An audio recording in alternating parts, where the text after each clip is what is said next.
Hello, good morning. My name is Imelda, and today our lesson is on sepsis. The objectives of this session is that the students will be able to define sepsis, identify populations who are at risk, describe the signs and symptoms of sepsis, discuss sepsis prevention and treatment, and summarize the complications of sepsis.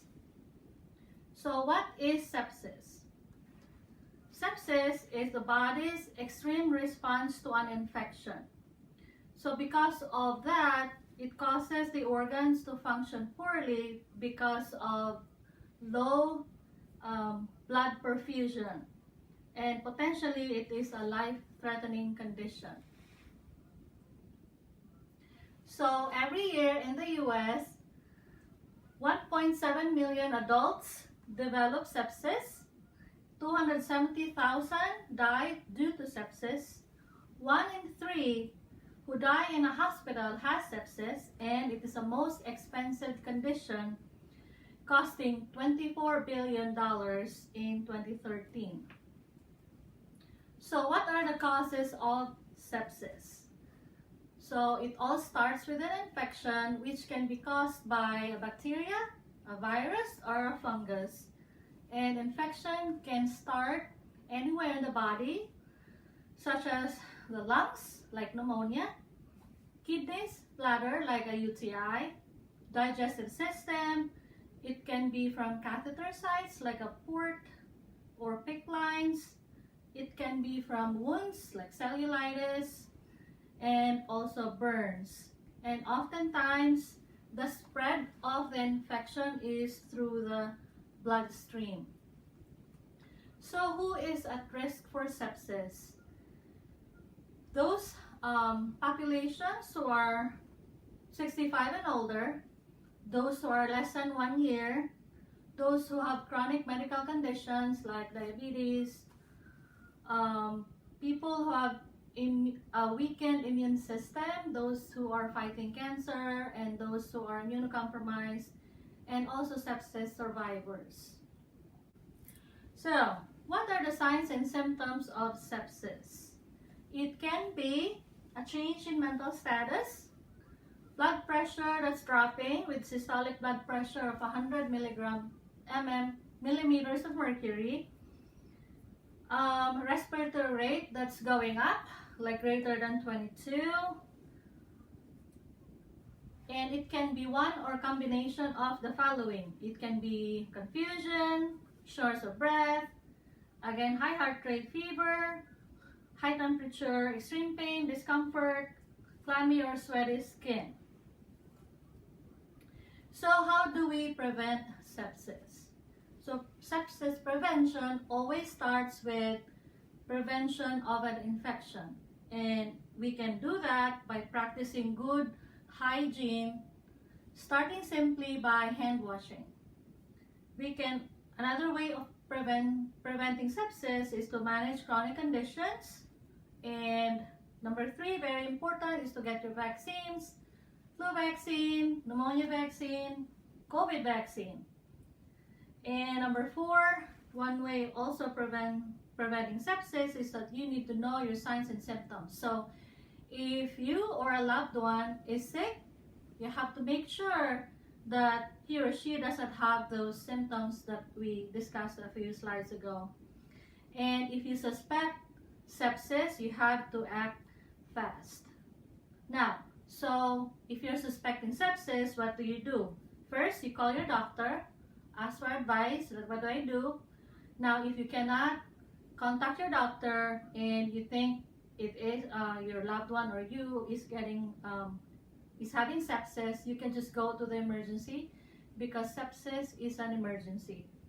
And there, they are going to do some blood tests and check if you do indeed have sepsis. So the best marker of sepsis is blood work, the serum lactate. The normal is 0.5 to 1 millimoles per liter, and if it's 4 or greater, if it's greater than 4, then you are diagnosed having sepsis. Another marker of sepsis is check for the procalcitonin in the blood, and a normal procalcitonin is less than 0.5 ng per ml. So once they diagnose, like when you go to the ER and they diagnose you having sepsis, then the treatment for you will be fluids, medications to treat an infection.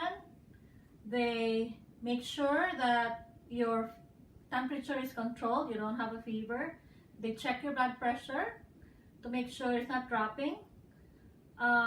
Monitor urine output, make sure that you're making the correct amount of urine per hour, and make sure also that your mental status does not change or is not altered. So what are the complications of sepsis? So because of a loss of blood flow to vital organs in the body, so it can bring about organ failure to the brain, the kidneys, heart, and lungs. And organ failure, unfortunately, can lead to that septic shock, wherein a drop in blood pressure is needed. Like you need medication to maintain your systolic blood pressure to 65 mm mercury, and giving you IV fluids is not enough. You need medications for that, because if it's not controlled, you will experience severe organ damage and eventually death, unfortunately. So more facts about sepsis. Most people recover from mild sepsis. The mortality rate for septic shock is 40%, and an episode of severe sepsis puts a person at higher risk of future infections. So I have here a video to summarize everything. It's 1 minute and 26 seconds, and I'm going to play it for you. The immune system may sometimes go into overdrive, causing inflammation throughout the entire body. You get sepsis. This interferes with the blood flow, which leads to a drop in blood pressure, making it difficult for the blood to carry oxygen to the body's major organs. This can lead to failure of organs such as the lungs, the kidneys, or the heart. In the worst cases, the patient dies in a matter of hours. Detecting sepsis early is crucial, so be attentive to symptoms such as fever and chills, breathing difficulties, diarrhea and vomiting, confusion and slurred speech, low blood pressure and elevated heart rate, low urine production. Sepsis can affect anyone. Help us stop sepsis. Okay, so another slide for is a summary for the infographic. So it starts with source of infection. Bacteria goes enter the blood, and it causes a leaky blood vessels, and it affects all the major organs in the body. And if it's not taken care of, it may unfortunately lead to death. So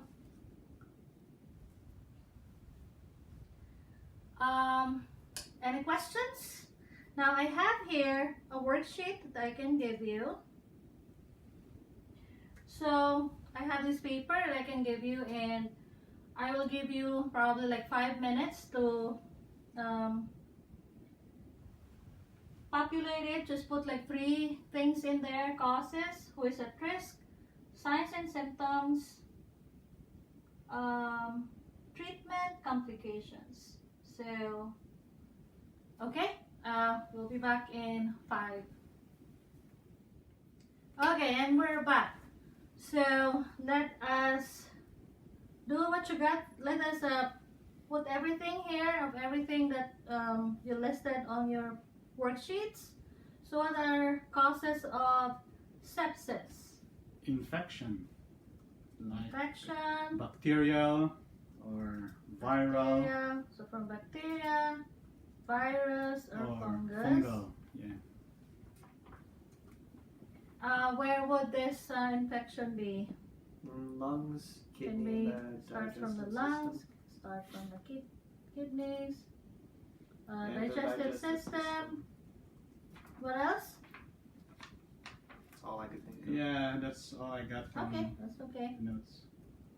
So who is at risk? Adults greater than 65. Okay, hold on.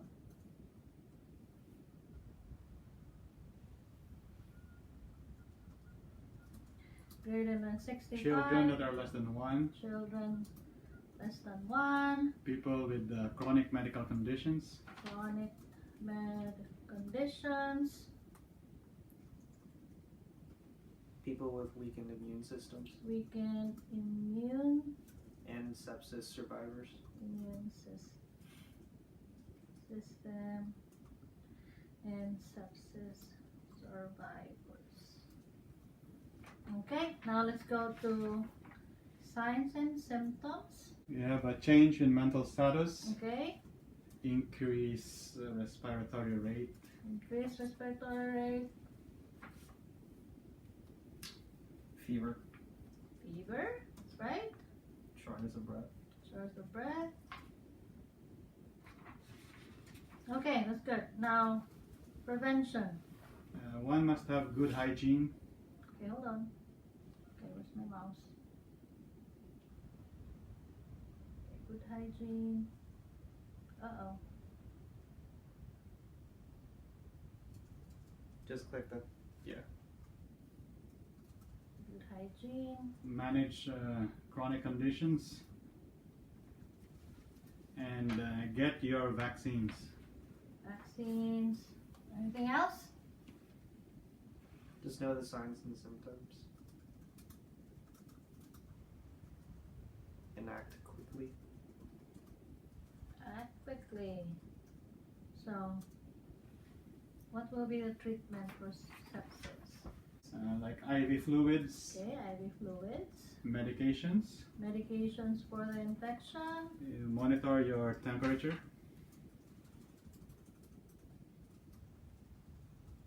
Okay, monitor temperature. What else? Monitor blood pressure. Blood pressure. What do you say? Monitor mental status. Mental status. What are the complications of sepsis? loss of blood flow, Okay, loss of blood flow which could lead to organ failure, equals organ failure, and ultimately can lead to death. Okay, very good job. Any questions? So if you have any questions, so feel free to just send me email. That's it, and study for your test. Yeah, thank you. Thank you.